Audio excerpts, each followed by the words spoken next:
لوگ مہنگائی میں پس رہے ہیں، تعلیم کی سہولتیں میسر نہیں ہیں۔ سرکاری اسکول چلانا پنجاب حکومت کی ذمہ داری ہے۔ امیر جماعت اسلامی حافظ نعیم الرحمان کی گفتگو۔ کہا کراچی کے بعد لاہور، پشاور اور اسلام آباد میں تعلیم پر کام شروع کیا۔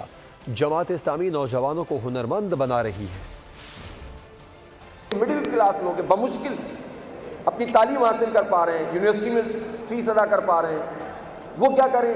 ان کو تو اضافی اسکل ملنی چاہیے نا۔ آئی ٹی کی دنیا بدل رہی ہے، اب اس کے بغیر تو کسی فیلڈ میں آپ کام نہیں کر سکیں گے۔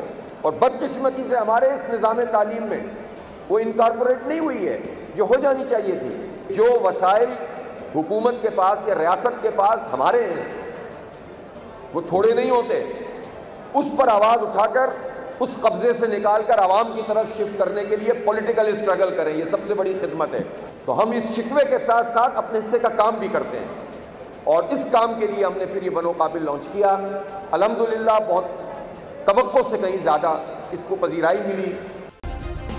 سبسکرائب کریں اور بیل دبائیں تاکہ کوئی خبر رہ نہ جائے۔